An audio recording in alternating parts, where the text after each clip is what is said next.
Hello, hello. So I am on a few platforms. So thank you everybody for jumping in and kind of joining tonight.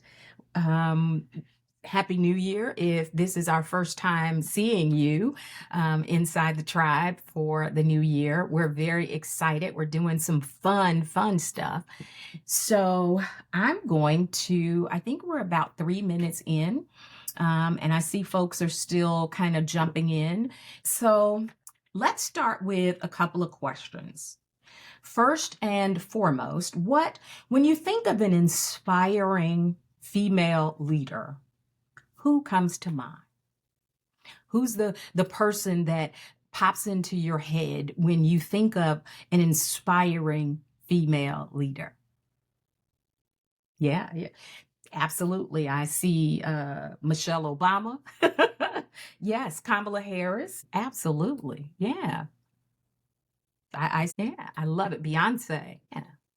And what challenges or what unique challenges do you think that women have in leadership that their male counterparts may not encounter? Yeah. Yeah. Yeah. Oh, I like that one. Somebody posted they don't have to worry about their hair, right? Absolutely. And there's nobody telling them that they have to change anything in order to be a leader when you're a man. I get that. Yeah, I get that. And that's kind of what we want to talk about tonight, right? I've been in leadership for over 25 years. I've been a leadership coach for about 15 years. And throughout my career, I've redefined my leadership countless times, trying to find this balance between being a woman and being respected as a leader. I had a male employee once tell me that his religious belief prevented him from being led by a woman. So he was demanding another supervisor. I have had female leaders tell me, you need to tone it down just a little bit because you're coming across as a little aggressive or the angry Black woman. Right? Male leaders have dismissed my suggestions and ideas, sometimes labeling me as too emotional for offering alternative perspectives. Once I was a keynote speaker at a religious event, sitting alongside 5 men who were also speaking that day. When one of the men left his seat, walked over to me to ask me to pour him some water. Now, I don't think that most men have to deal with that kind of stuff, right? And let's face it, when it comes to leadership, if we look at Hillary Clinton and Kamala Harris's historic bids for presidency, no matter where you are, no matter how you voted or any of that, it's very clear that the world still faces big challenges when it comes to fully embracing female leadership. And it's time for a shift, a movement, a breakthrough in how we perceive and empower women at those higher levels of leadership. The future isn't about breaking glass ceilings. It's about shattering them completely and building a world where bold, visionary leaders can thrive and thrive as women and not some watered down version of a man. So tonight, I want to talk about the strength, the courage, and the attitude of a female leader. Tonight, I want to talk to you about the roar of a female leader. But let me tell you something before we get started. There's a lot of leadership stuff out in the world. But I want to be clear. You don't need to change anything about who you are to fit into this leadership box. You just need to know your strengths. You need to embrace those strengths and develop your courage and take on the attitude of a leader. And that's what we're talking about tonight. Singer Katy Perry has this song called Roar that I love. And the lyrics say, I used to bite my tongue and hold my breath, scared to rock the boat and make a mess. So I sat quietly, agreed politely. I guess I forgot I had a choice. I let you push me past the point of breaking. I stood for nothing, so I fell for everything. The hook to the song says, I got the eye of a tiger, a fighter, dancing through the fire, because I am a champion. And you're going to hear me roar louder, louder than a lion, because I am a champion. And you are going to hear me roar. Tonight, I want to talk about your roar. As most of you know, I identify as a Christian, a child of God, and the Bible mentions lions over 150 times in the Bible. Lions are used as a symbol of strength and power and nobility. Years ago, when I first saw The Lion King, I was fascinated. And not by Mufasa, but by the female lions, because until then, I never knew some things about a lioness. While the male lion is considered the king of the jungle, the female lion is actually the one who does most of the hunting and provides for the pride. She is fearless, she's bold, and fiercely protective of her cubs. But her roar is vastly different from the male lion. Because even though she's a leader, even though she's a fighter, she doesn't need the same roar. So here's some things about the lioness. This is your National Geographic lesson for today. And I promise it'll all tie in together. Please keep talking inside the chat. I'm going to get to them in a little bit. I appreciate you. Thanks so much. Hey, everybody.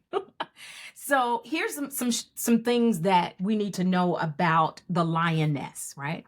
One of her strengths is hunting, right? The lionesses are the main hunters for the pride. They work together in groups to chase the prey. Smaller lionesses chase the prey toward the center of the group, while the larger lionesses ambush and capture the prey. That's some strategy. That's some women working together. When it comes to raising their cubs, lionesses are devoted mothers who protect their cubs, but also teach them how to survive. When a lioness may leave her cub to go hunt, other lionesses come together and they babysit in this really protective environment, kind of like sister wives, if you will. And these other lionesses will nurse and care for each other's cubs. Now let's talk a little bit about the reproductive cycle of a lioness, because I think that's important. Lionesses go through a cycle where they are sexually receptive and ready to mate. The cycle lasts for about 3 to 4 days, and a lioness can mate every 20 to 30 minutes during this 3 to 4 day period. And if she doesn't conceive, she goes back into that cycle again about 2 weeks later. So basically, she is hunting for the food for her family. She's raising her babies, and she is able to make babies 20 to 30 minutes every 20 to 30 minutes during her ovulation. Now that's a bad mama jamma. That is a leader if I have ever heard one. And she got a lot going on. But you, my friend, are a lioness. You are a leader. You are fearfully and wonderfully made. So what's holding us back from stepping fully into leadership? What is hindering your roar? Now, the answer might surprise you. It's not men. It's not the people at work, and it's not this lack of opportunity. It's not society. It's us. Yes, you and me. We are the biggest barriers to our own success. Why? Because we have not fully embraced the mindset and the attitude of a true leader. The powerful attitude that comes with being a leader. No matter where you lead, you could be leading from the kitchen, but if you've got the wrong attitude, nobody's eating dinner. It's time that we change that. We shift this attitude. It's time that we embody the power of the lioness within us.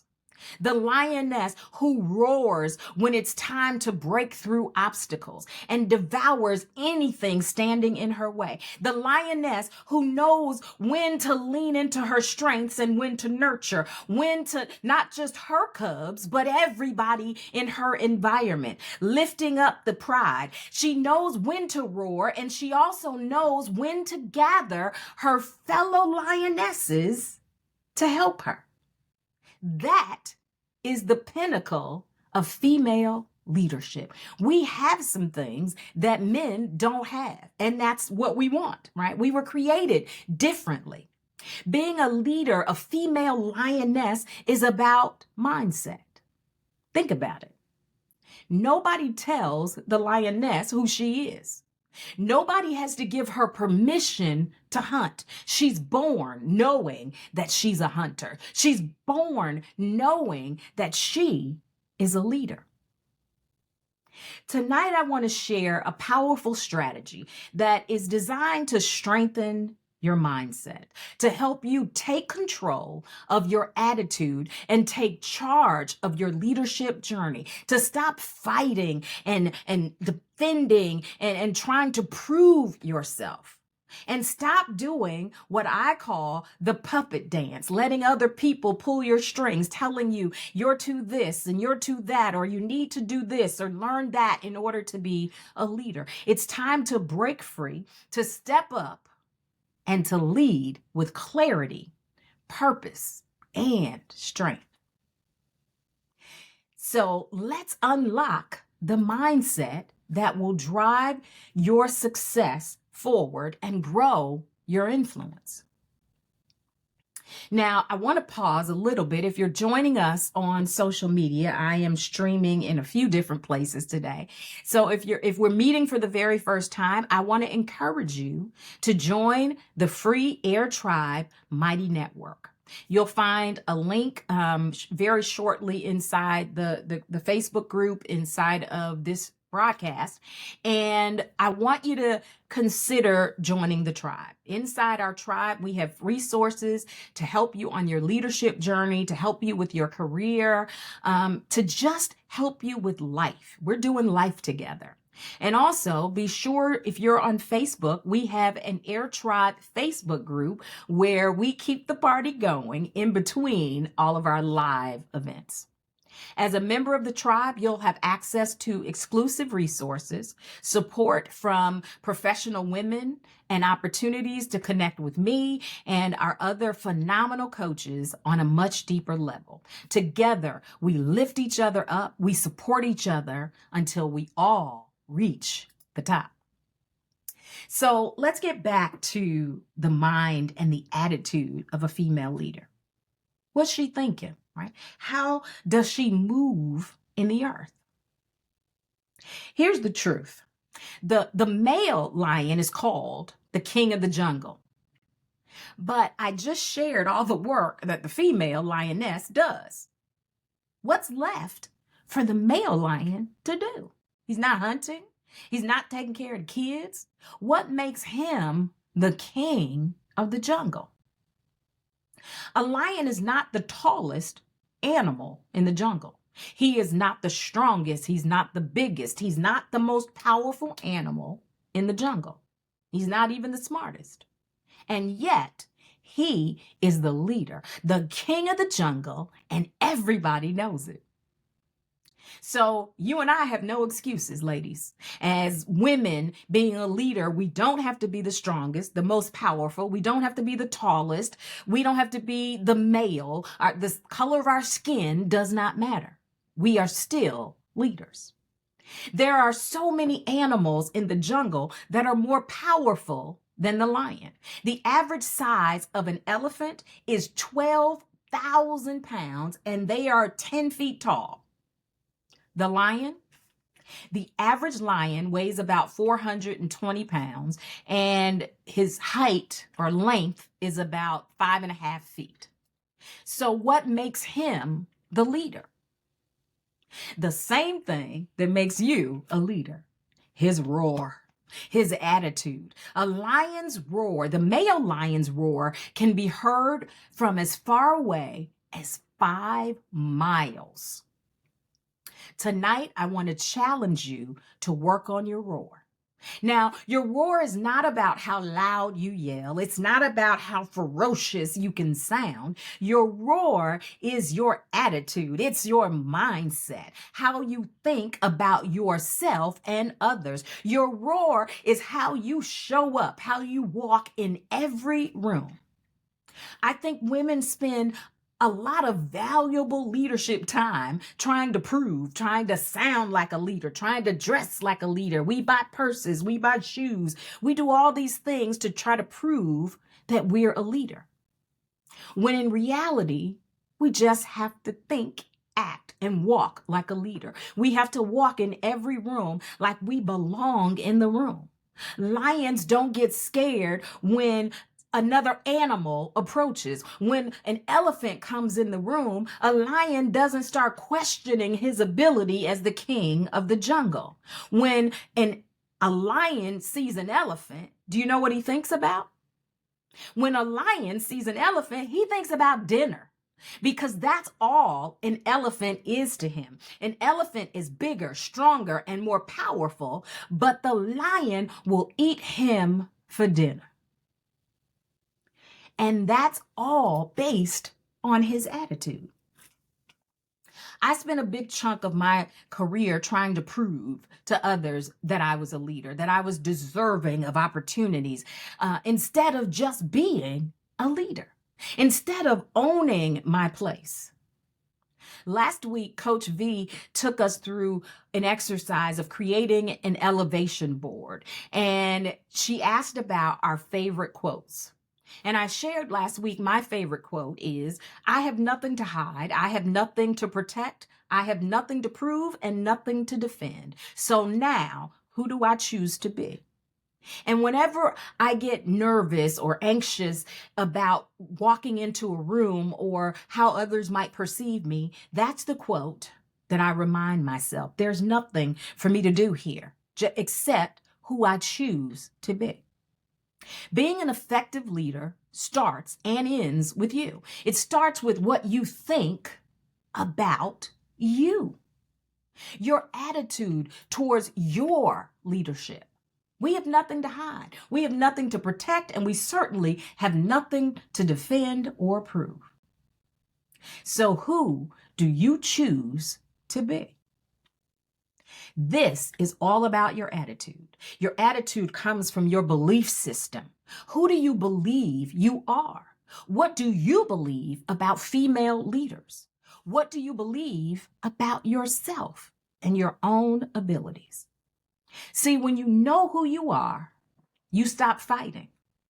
You stop defending. You stop plotting and planning. And you stop trying to convince people that you are who you are. Right? So where are you right now as a leader? Maybe you're a mother leading and inspiring your family every single day. Maybe you are a supervisor. You're driving a team of 12, driving 12 leaders towards success or future leaders. Perhaps you're a director and you're guiding hundreds of people to achieve extraordinary results.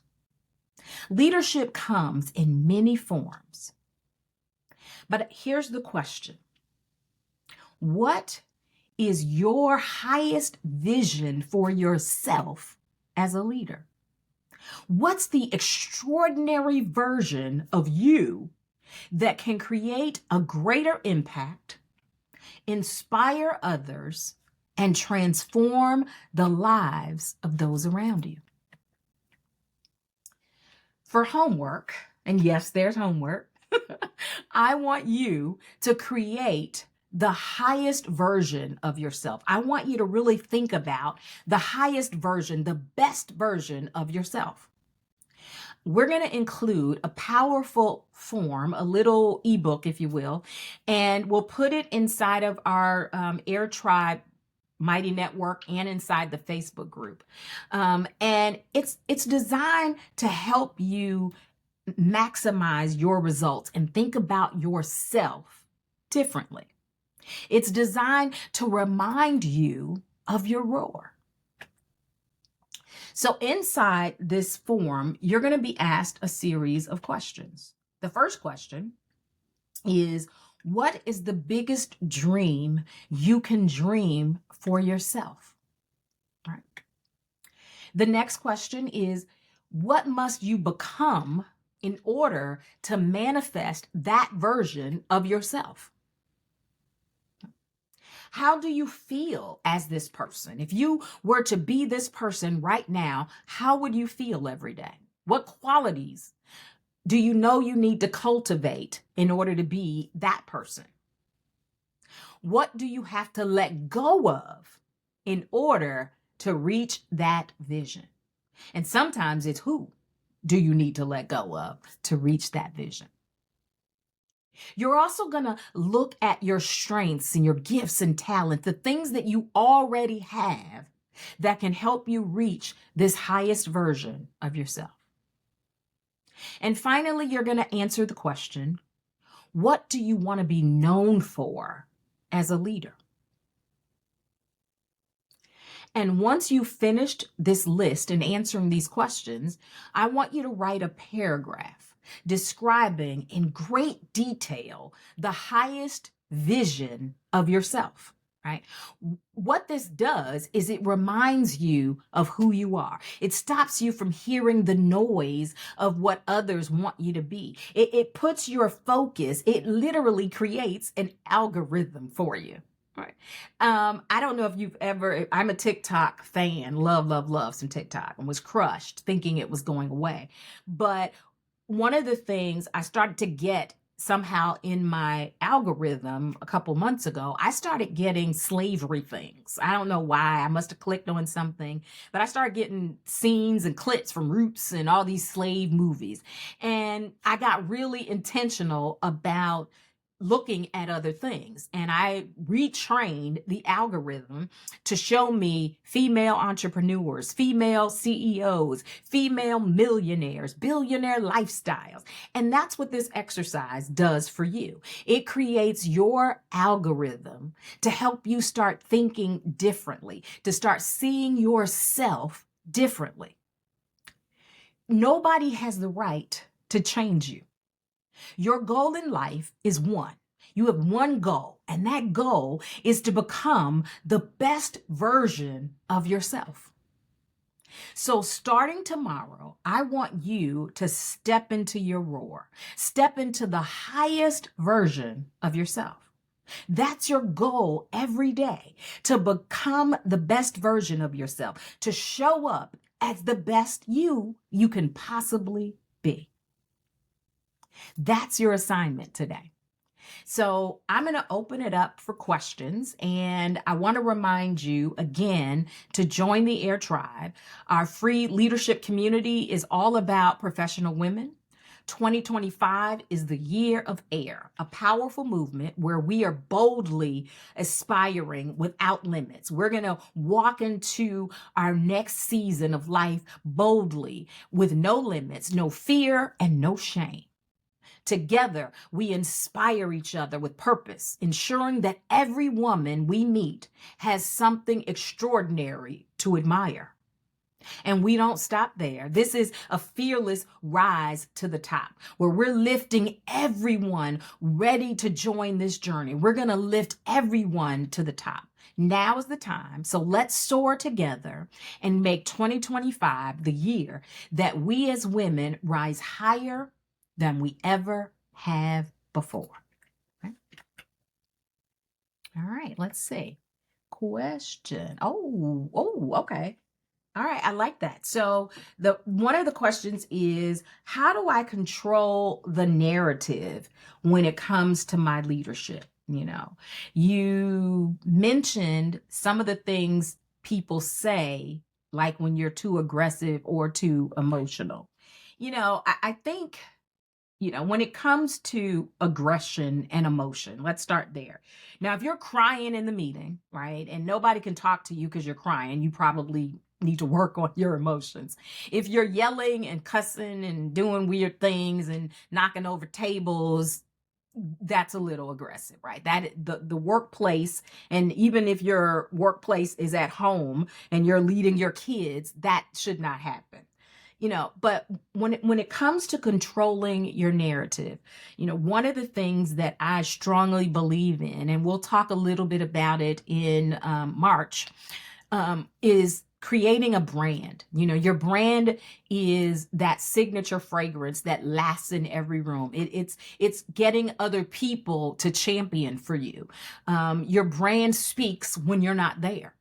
So when it comes to controlling the narrative, you have to create the narrative and understand what you want people to say about you and think about you. What emotion do you want people to have when they deal with you in leadership?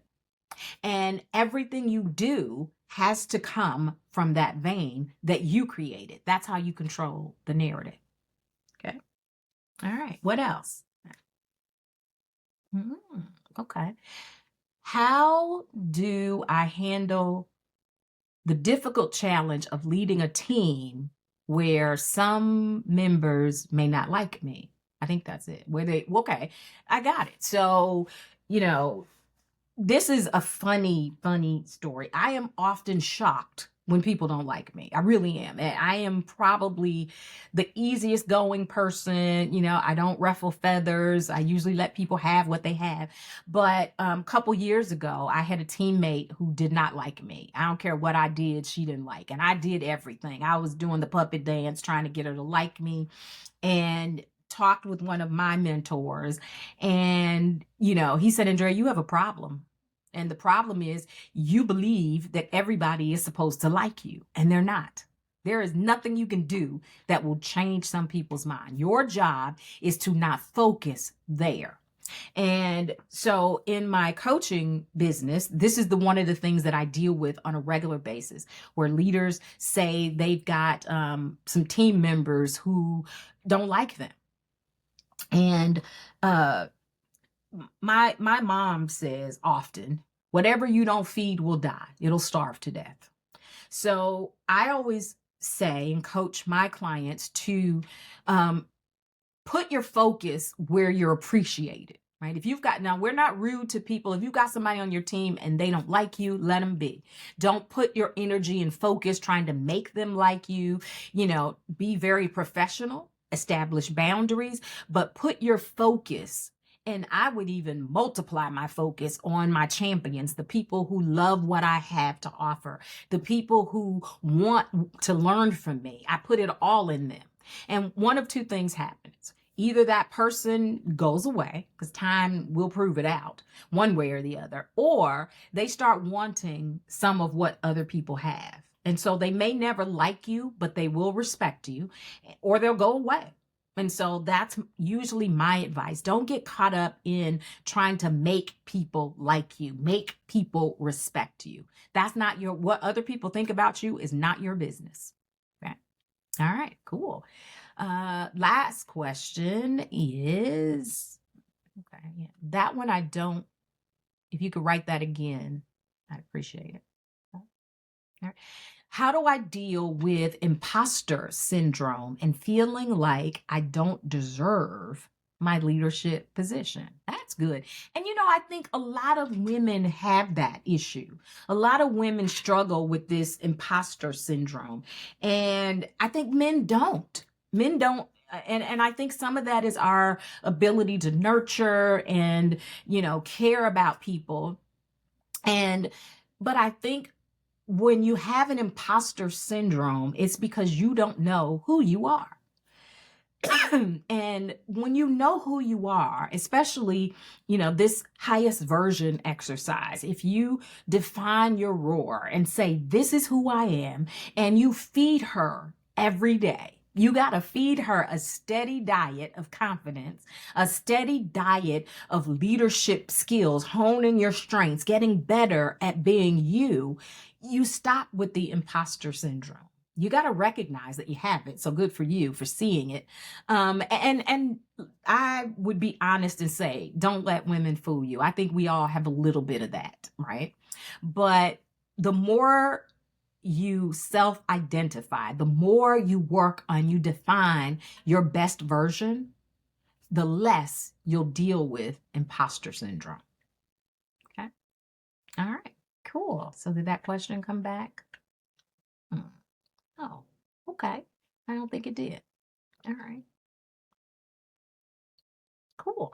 All right. So I don't see any other questions. Let's see. Okay. Let me see. I don't. Hold on.